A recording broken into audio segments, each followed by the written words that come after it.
that's just a gauge of 3. So, and then I'll use the powder, slightly kibbled, which is all right. That's fine. So,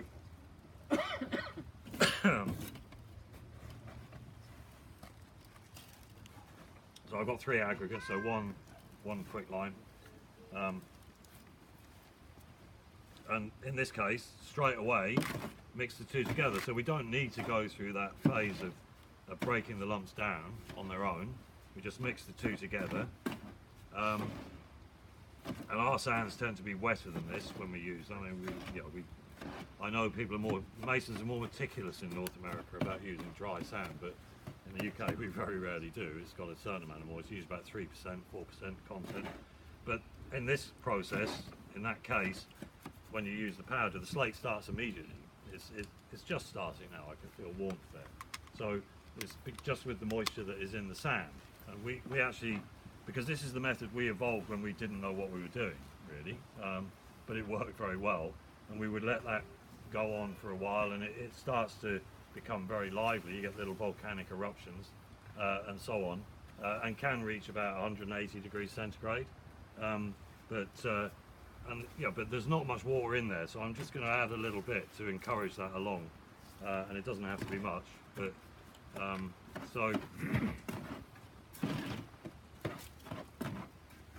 and there seems to be a consensus that if you can do it this way, I mean, Pasley says that it was the norm in 1826 to pulverize hydraulic quicklime, because hydraulic quicklime can be notoriously slow to slake. I mean, we could do what we did a minute ago there, and we might, depending on the hydraulicity of it, it might not do what it did until tomorrow.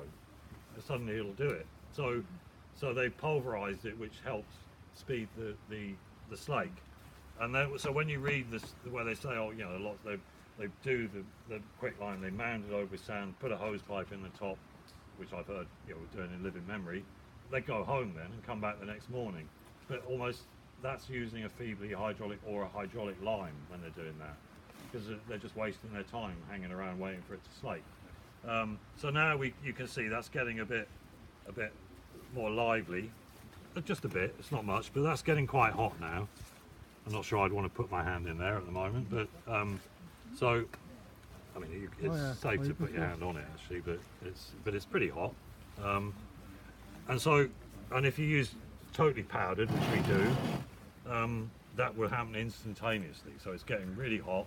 And if I leave this to go on, well, I'm tempted, but it will give you a bit of dust in your direction, and it's not necessary. That's the thing. But it's I've got a conservator that I encounter him quite a lot, and he loves the phrase pyroclastic flow, which I take the mickey out of him for using that word, but actually that's what happens. It becomes a superfine dust, and when you drag it flows like water.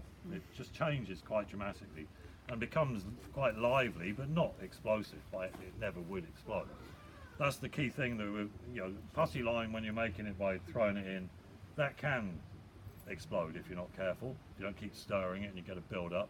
There's no way this can happen with a hot mix. That's why I say it's safer than that, because the sand mitigates that potential. You've got the sand there. But on this front, as far as this method of mixing, and indeed the other, when we were in Spain and these lime burners showed up, these great big men, and to be fair, their lime kiln wasn't working, but the son of one of them, who was dead, was a filmmaker, and he was making a movie. You can find it online,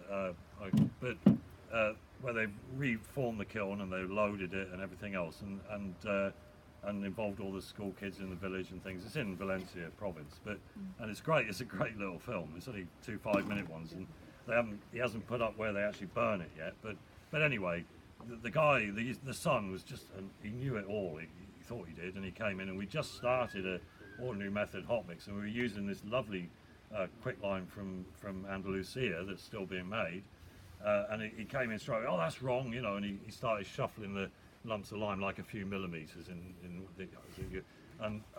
the lime burners were going like that. And anyway, but I started the hot mix, and at that time I was still putting a little bit too little in when I did. So fair dues, the guy said, that's not enough water, and he was absolutely right, but at the time I didn't know that, because I was still thinking it was great to get it really hot.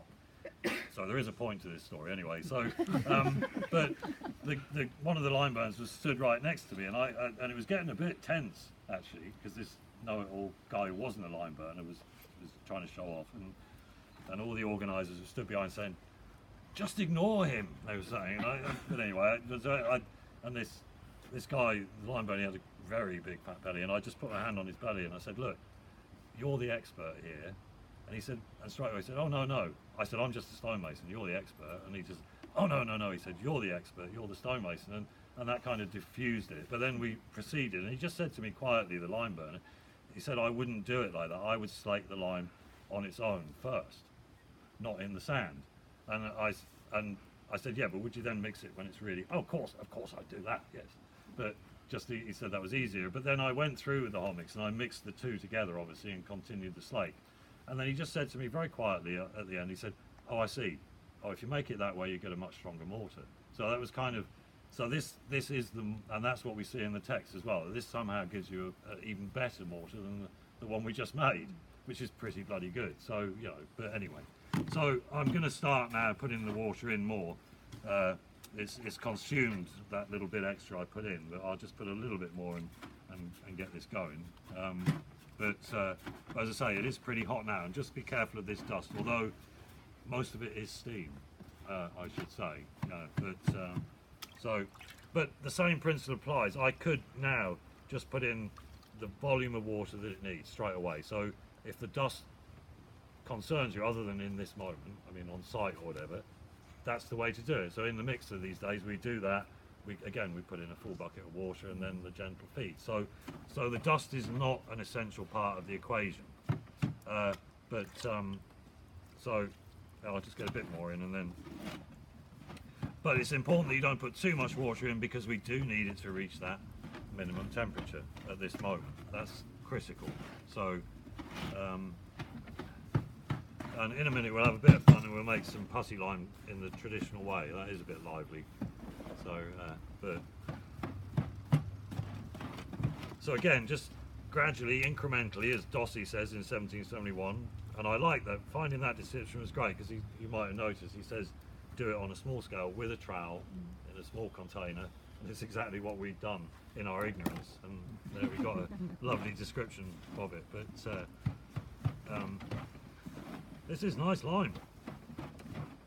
See, that's hot. I think, that's burning me. I mean, I can feel it, so again, I just take it off. I mean, I'm very naughty, I should have gloves on, I know, but I'm partly on a mission to demonstrate to you that assertions that this is a really dangerous activity are somewhat over-egged, put it that way, you know.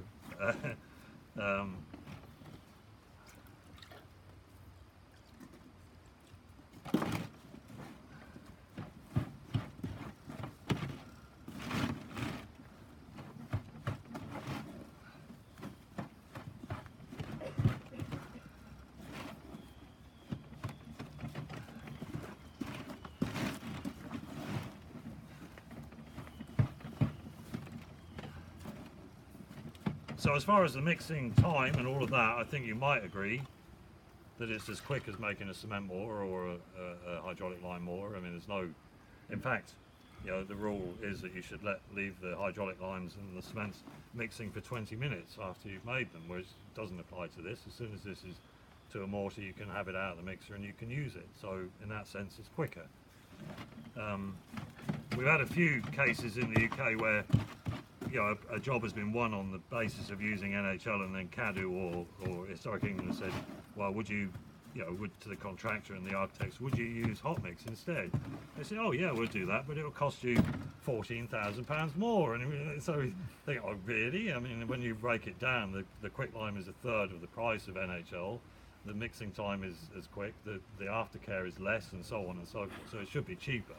But I mean, we're going to get people chancing their arms, aren't we? And as some of the old established suppliers are starting to make the premixes, they're charging ridiculous amounts of money for it. But anyway, so at the end of the day, it's always better to make your own if you can. But the premix industry is growing in the UK, and all those line suppliers that have switched to it tell me they can't keep up with the demand, and actually Tarmac, one of the biggest producers of quicklime, their main kiln, their big Mertz kiln, is out of action. So we've kind of generated a national shortage of quicklime at the moment because they can't keep up with the demand. So, anyway, but we've got in our town and other towns increasingly, ordinary builders merchants are now stocking quicklime as a stock item, and that's great. So, you know, and I used to, I don't know, when I was in Vermont years ago, we did use quicklime, but not, we were using it for the hot lime washes actually. I can't remember why we knew that, but we didn't know the rest. But anyway, and I was buying, you could just go into the lime works at North Adams in Massachusetts and you get dolomitic or high calcium lime just off the shelf. I'm told that's changed, but you know.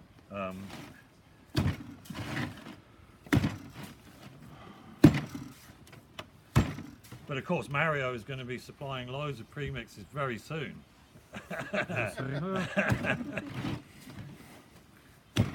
Okay, so that's, yeah, well, we can take that to whatever water content we like, but again, you'll see that's a big advantage. We're in control of the water content. We're not reliant on the stiffness or otherwise of the putty lime. If we try and mix it, you know, it could be any kind of wetness.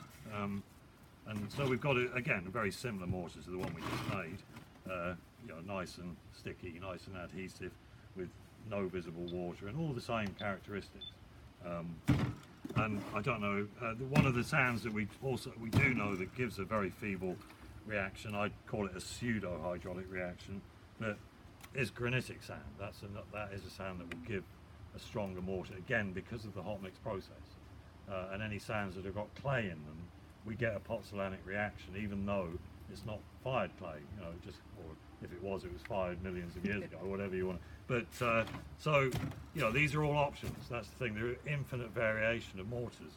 We've got, I normally have, obviously I couldn't bring them over here, but I have a box of samples that I, in my sad giveaway, pass around. But one of the best ones, in terms of showing you what you can achieve with a hot mix and an air lime, is one where the masons at Crowland Abbey were working, and they phoned me up and they said, we're making a mortar at the bottom of the church tower.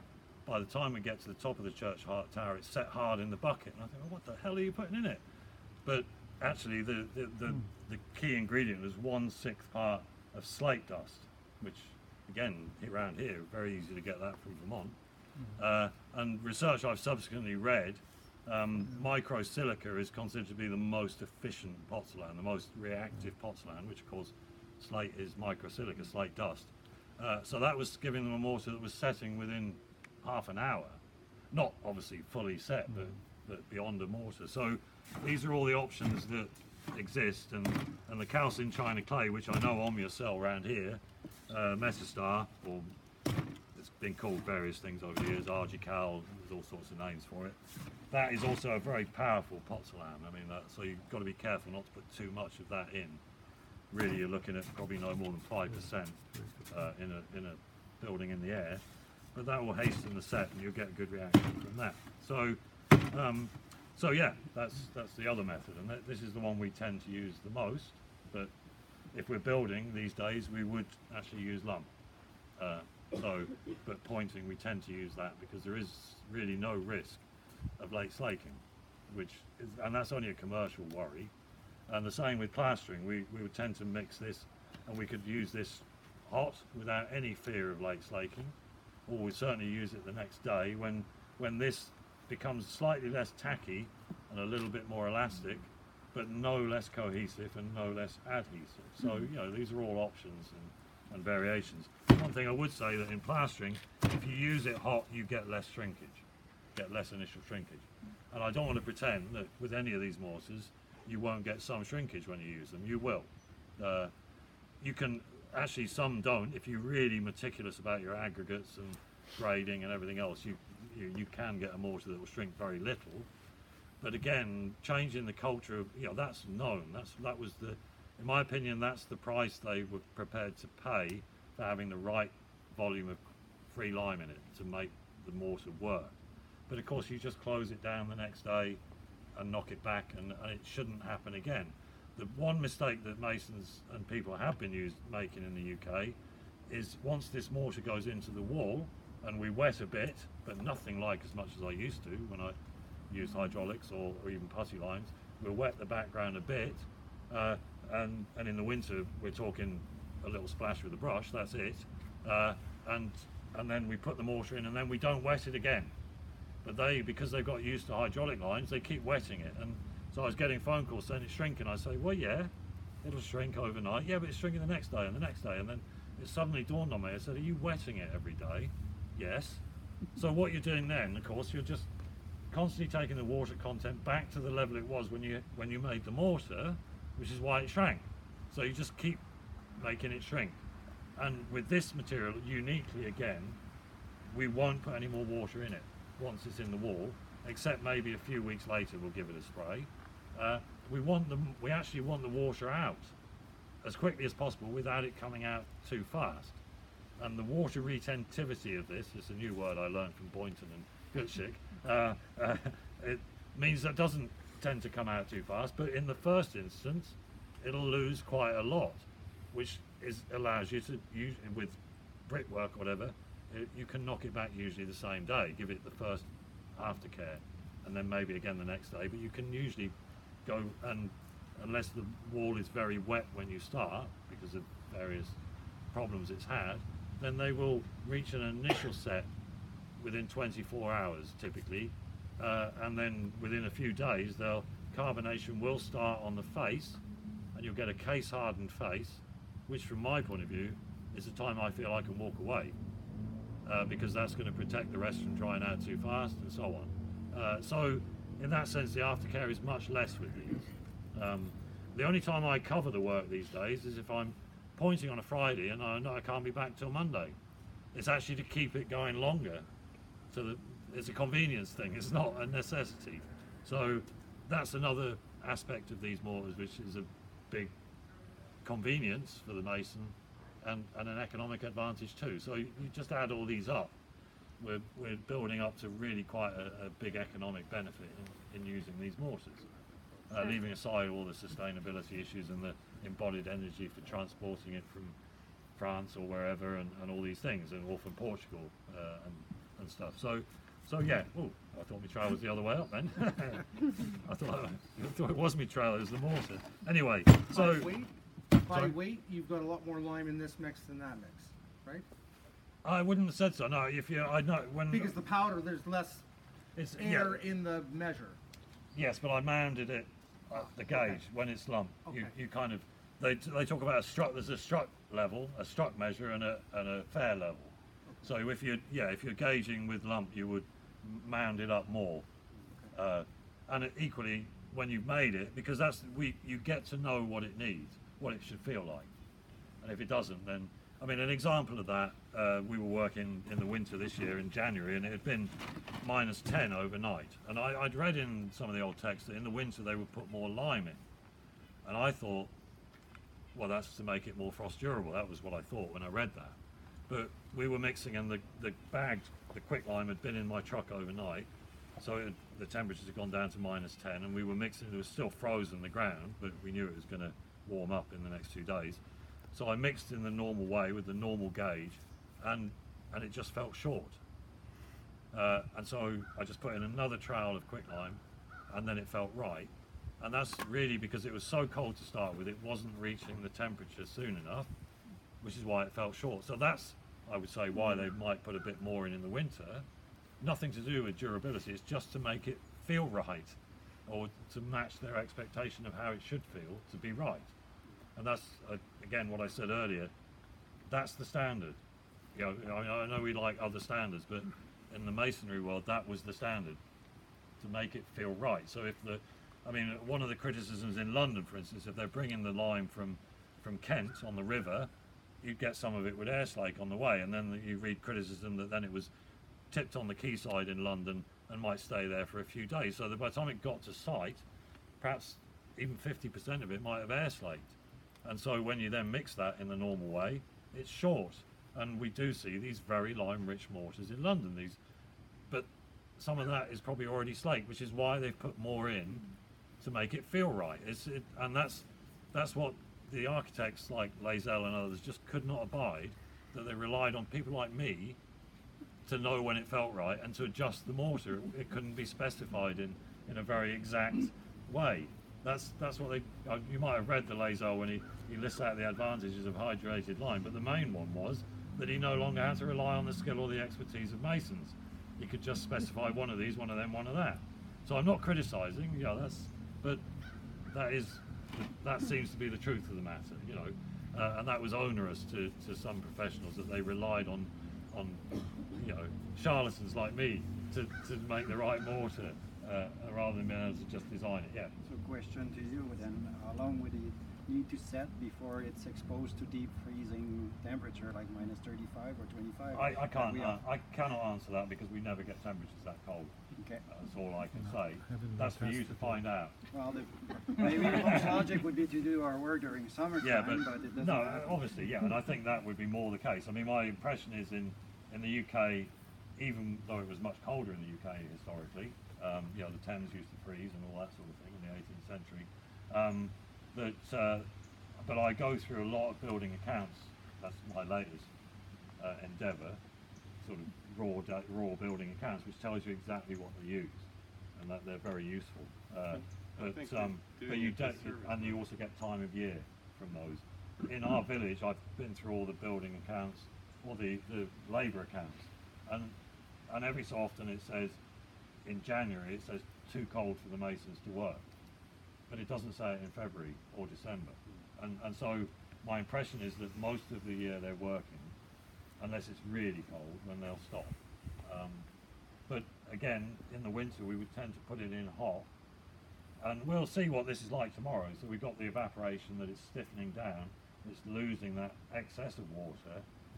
Our impression is that certainly in our climate, when it might be minus 10, minus 15 overnight, that it's not frost vulnerable, put it that way. I think it's important to distinguish between what you're using it for in that context. I mean, if you're using it as a bedding mortar in your core, then it's going to, you can use it we've used it in situations when we're well into the minuses. Yeah. For pointing. Yeah. And using it hot. I mean, one of the structural engineers that is specifying this a lot on cathedrals all over the country, his rule is you shouldn't use it if the temperature is lower than 3 degrees centigrade and the mortar is less than 4 degrees centigrade when you put it in. That's his rule. I don't know where he's probably conjured that up. It actually sounds quite a nice rule in a way. And we'll put it in, if the ground is frozen and it's frozen, I will use it if I know it's going to be above freezing the next day and for a few. And usually we're able to do that in the UK. We're not going to get, it's rare that we get 2 solid weeks of frozen weather. So I time the work. I'm happy to put it in if it's frozen, but knowing that it's going to get warm. And if I've got a week for this to lose moisture and to start setting, that's usually enough. I've never lost anything to frost, put it that way, in working through the winter. Beyond that, and I'm not suggesting this is a good thing in any way, Emma and I are testing a wall in our yard where since October she'll build a bit every so often with just a straight airline like this and not cover the top. I mean, that's essential. If you're working with this, you must not let rainwater get into the top of the wall. That will cause major frost damage, unquestionably. So cover it. I mean, we see that in the old text, that's about all they ever say. Cover the wall with a plank. They say you've got to protect it. Put a plank on top of the wall, but that's to stop rain getting in to the top. But where so we've left that wall and we pointed it, some of it, in January, and in later in January we did get a cold spell, and the pointing froze solid. It was frozen solid on the wall, and I thought, well, that's that then. But when it thawed, I'd lost a millimetre of it. It delaminated about a millimetre. I brushed that off and I knocked it back, and I still thought that's going to be no good. But now, a year on, that has set perfectly fine. So again, that's to do with this pore structure. These pores that the water doesn't want to sit in, and nor does it likes bigger pores where it can sit and freeze. So you will know if you use NHL. In that scenario, you will have lost that to full depth if it freezes. It doesn't seem to be the case with the hot mixes. I'm not recommending it, but again, they're different. They behave differently in those situations, those stress situations. But again, in the winter, you might put in a porcelain, you know, to just speed that, to get them beyond the reach of the frost. I mean, one thing we do have a lot in the UK, we have a lot of moisture. I don't know about here, but when it's very cold in North America, generally, I think the air is quite dry, which is good. You know, that helps frost protection. But then again, because we're heating our enclosure where we're working, so we're keeping above temperature, decent temperature for the mortar installation for 7 days, Right. keeping it for another 14 days after. In my experience, that would be enough. I mean, Okay. we've pointed walls when it's been -10 the same evening, you know, that, and we've lost nothing. So that's all I can say. That's my experience. You just need to test this, but if you're using heated scaffolds, I would personally have no great concern that I would lose it. As long as it gets a week or two to move towards setting and let go a lot of its water, it should be fine. But you'll need to experiment. We need to test. Yeah, you need to test. Yeah. But don't be afraid. Don't assume that it won't work. Is what I'm saying. You know, and I think in places like Alberta, where it's very dry air, isn't it? I mean, when we did we did a 3-day workshop in Valencia, Pat McAfee and I a few years ago, and the relative humidity, it was February, but the relative humidity was 27%. We never get that lower relative humidity in the UK.